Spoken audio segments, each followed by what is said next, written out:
توبہ آدم علیہ السلام باشفاعت محمد مصطفیٰ صلی اللہ علیہ وآلہ وسلم کے قبول ہوگی۔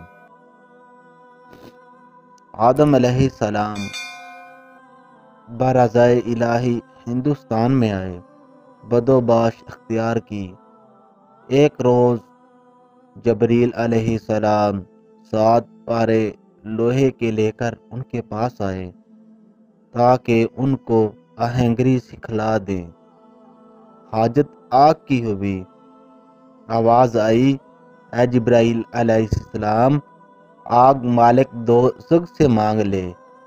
جب انہوں نے آگ لا کر آدم علیہ السلام کو دی، گرمی اور تپش سے ہاتھ ان کا جلا۔ آدم علیہ السلام نے زمین پر ڈال دی۔ وہ آگ 7 طبق زمین کو چھید کر پھر دوزخ میں جا رہی، اور خبر ہے کہ اسی طرح 7 دفعہ دوزخ سے آگ لائی گئی، پھر دوزخ میں جا داخل ہوئی۔ آواز آئی، اے جبرائیل علیہ السلام، 7 دریائے رحمت سے دو کر اسے لاؤ، تب ٹھہرے گی۔ اور قاء الاحبار نے لکھا ہے کہ جبرائیل علیہ السلام آگ لانے میں عاجز رہے۔ تب حق کے تعالیٰ کا ارشاد ہوا، اے آدم علیہ السلام، پتھر سے چکماک جاڑ کر آگ لگاؤ۔ اور جبرائیل علیہ السلام نے ان کو آہنگری سکھلائی اور آلات کھیتی باڑی کرنے کے درست کیے۔ جبرائیل علیہ السلام نے ایک جوڑا بہشت سے بیل کا لا کر دیا۔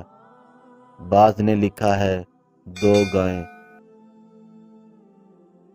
عین البقرہ سے لا دی، اور ایک مشت گندم بہشت سے لا دیا، اور کہا، اپنے ہاتھ سے زراعت کر کے اس سے اپنی غذا حاصل کر۔ تب آدم علیہ السلام نے وہ دانہ زمین میں چھینٹ دیا اور ہل جوتا۔ جب ہل کھینچ چلنے لگا، تب حضرت نے اس پر ایک لکڑی ماری۔ بیل نے کہا، اے آدم علیہ السلام، مجھ کو تو کیوں مارتا ہے؟ اگر تجھے عقل ہوتی تو اس دنیا میں نہ پھنستا۔ آدم علیہ السلام اس بات کو سن کر غصے میں بیل کو چھوڑ دیا اور وہ چلے۔ پھر جبرائیل علیہ السلام ان کے پاس آئے اور کہا کہ تو کہاں جاتا ہے؟ آدم علیہ السلام نے کہا کہ بیل نے میری سرزنش کی ہے۔ جبرائیل علیہ السلام نے فرمایا، جو شخص اللہ تعالیٰ کی نافرمانی کرے گا وہ رنج میں گرفتار رہے گا۔ اب تم کو رنج و عذاب برداشت کرنی ہے، تب ہی نعمت کھاؤ گے۔ پھر آدم علیہ السلام نے دوسری دفعہ ہل جوتنا شروع کیا، پھر بیل کھینچنے لگا۔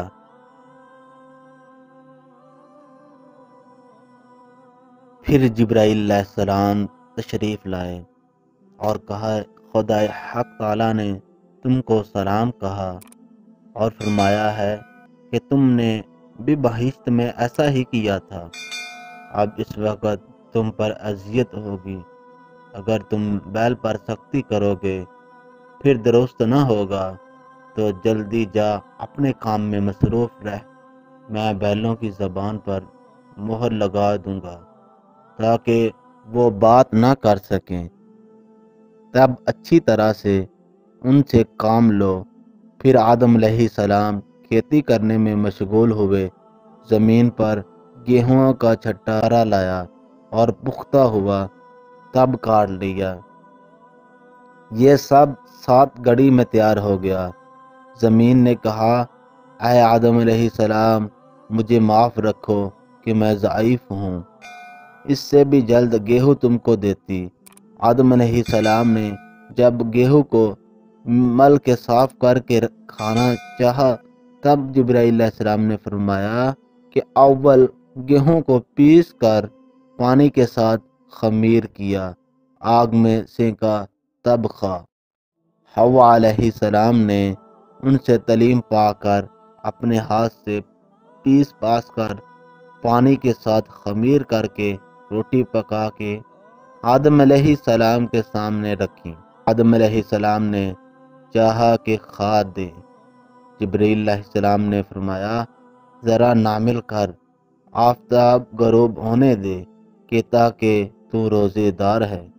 جب شام ہوئی، آدم علیہ السلام حوا علیہ السلام دونوں نے مل کر روٹی کھائی۔ پھر دوسرے روز جب اشتہا کھانے کی ہوئی، آدم علیہ السلام نے دیکھا کہ ایک خال سیاہ سینے پر ان کے نظر آیا اور جلدی بڑھ گیا، یہاں تک کہ ہفتہ انضمام ان کے سیاہ رنگ ہو گئے، اور وہ ڈرے اور معلوم کیا شاید کہ مجھ سے دوسری ذلت آ گئی۔ جبرائیل علیہ السلام نے فرمایا اے آدم علیہ السلام روزہ رکھ، آج کچھ مت کھا کہ تیرے بدن کی سیاہی مٹ جاوے۔ آدم علیہ السلام نے دن کھانا نہ کھایا، روزہ رکھا تو کچھ بدن ان کا سفیدی پر آیا۔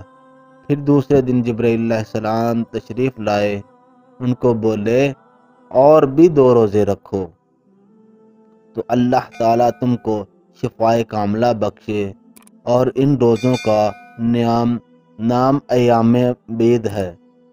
13ویں 14ویں 15ویں تاریخ ہر مہینے کی حضرت آدم علیہ السلام پر اللہ تعالیٰ نے فرض کیا تھا، اور اس زمانے سے لے کر حضرت موسیٰ علیہ السلام کے زمانے تک اس پر عمل تھا۔